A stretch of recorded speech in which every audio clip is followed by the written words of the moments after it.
치킨로드에서 이기기 위한 5가지 꿀팁. 통장에 같은 금액이 입금되는 걸 보고 싶다면 끝까지 보세요. 꿀팁 1. 체크 표시가 있는 오리지널 치킨로드 앱만 플레이하세요. 꿀팁 2. 265만원 환영 보너스를 받으세요. 꿀팁 3. 8,500원을 베팅하며 게임에서 27,000원을 바로 줍니다. 돼요? 짜잔! 꿀팁 4. 두세 걸음 내딛고 최소 당첨금 받으세요. 하루에 3-4번 시도하세요. 자, 해볼게요. Let's go! Go, go, go, go! Go, go! 자, 우와! 당첨됐어요! 인출! 꿀팁 5.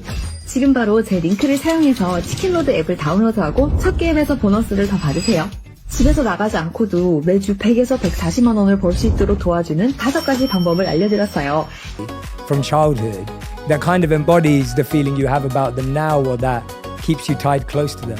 I'd say sort of more than a memory is just a feeling that I could say all of my brothers and I had, was that because our dad's a comedian, his job only ever existed once we had gone to bed, and our mum worked from home, she was a photographer. So to us as kids, our parents didn't really work, they just were always home. So we had this amazing foundation where no matter any time of the day, either mum or dad would be at the house, and we felt so kind of solid as a family, which is why I kind of have this dream of one day having kids and putting my work to bed and just kind of being there as a dad, because I really admire how my dad was around. You know, being a comedian is a very, very volatile job. The highs and lows are so extreme, and as kids we never saw that. The only version of my dad I ever saw was the happy dad, let's go to the park. We used to play this game called Golf Goals, where we would go down to the park, there's like this big blue metal goal, and we would just fire golf balls into that goal every day, and he would give us 10p every time a ball went in the goal, and that was kind of the foundation of our golf and all that sort of stuff. So for me, broader than a core memory was the idea of always feeling connected and safe within my family unit, and I think a large portion of that is that my mum and dad have always been such a solid team, and they've always been there for us. Yeah, wow. Have they, as you've grown older, have they kind of opened up about some of the challenges that they were going through that they obviously didn't show you and your family when you were kids? Because I can imagine, we always talk about this, right? Like being a comedian is extremely difficult because you're making everyone else laugh. At the same time, it's a career path that, like you said, is completely volatile. Sure. Have they opened up as time's gone on, and how has that felt when you've gone from like seeing your parents always being happy to being like, oh wait, there was all this other stuff going on?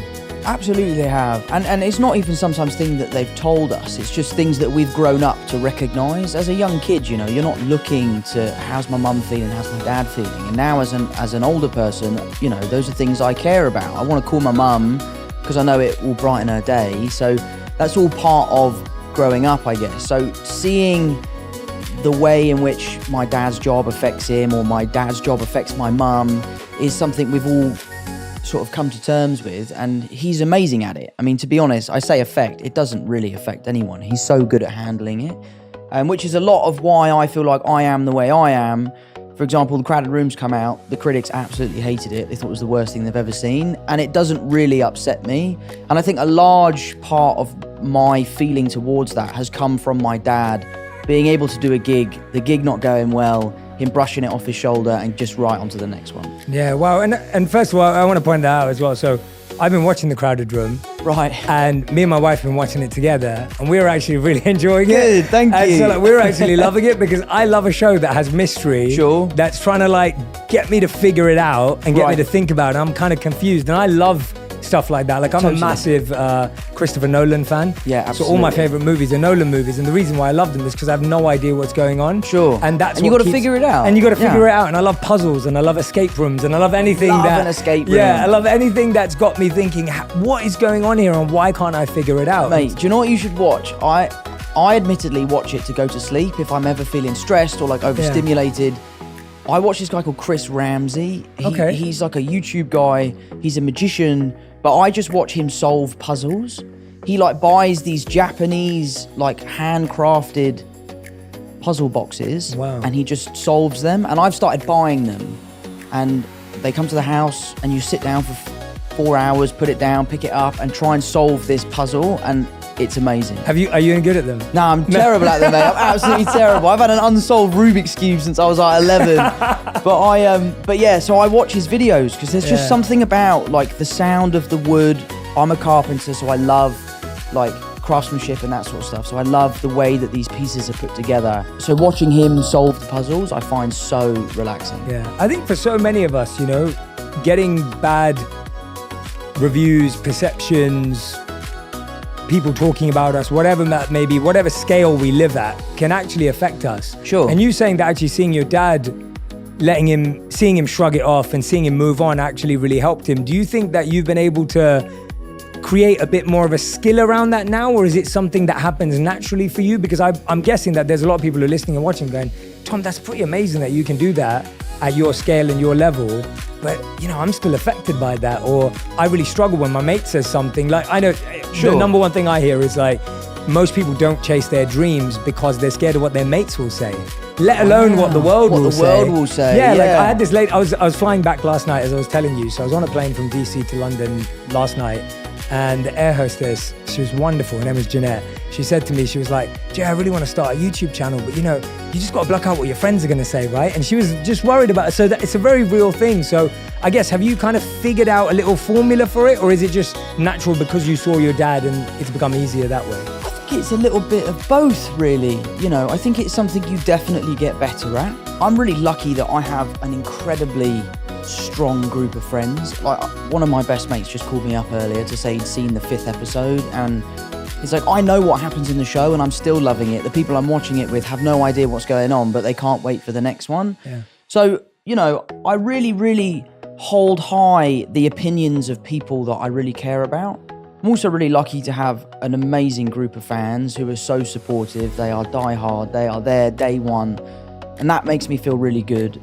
But I do think a lot of my lessons in life have come from my dad, and the ways that he can deal with things that he hasn't done very well in the past, that he's passed on to me. And I live by this really.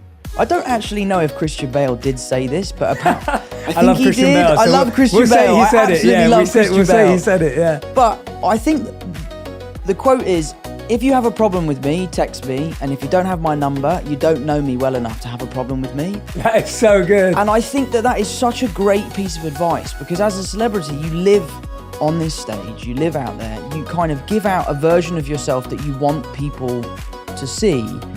And that can be the version of yourself that they can have a problem with or they can love. And there is I feel like I'm quite authentic in my public persona, but I just try to really care about what my family thinks, what my friends think, what the people in my local community think. I live in Kingston, I know everyone that lives there. I can't walk 5 feet without bumping into one of my mum's friends. So it's something I've been working on.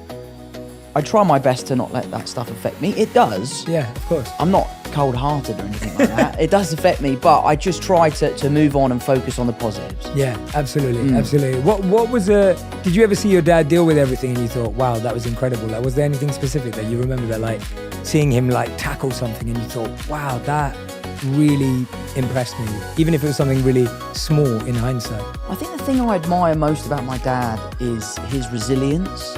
You know, he's someone who has had an incredibly successful career in his earlier life, and then later in life his career sort of plateaued and he struggled, and he's never stopped. He's never given up. He's still gigging to this day. He's still writing books. He has a Patreon. He has a podcast.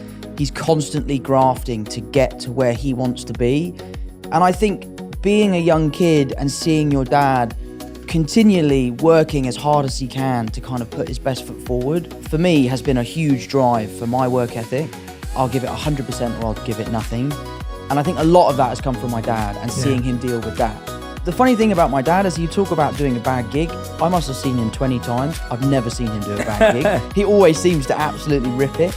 But maybe that's just because we're in the audience. But no, I owe a lot to my dad, and a lot of the teachings are things he's told me and things I've just witnessed him do. Yeah.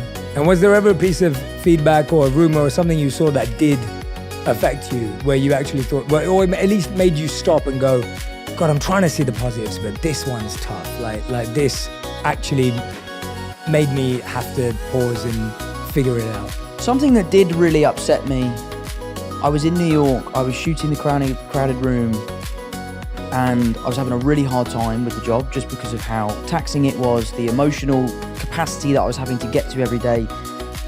And I decided to delete my Instagram because I just felt like I was so addicted to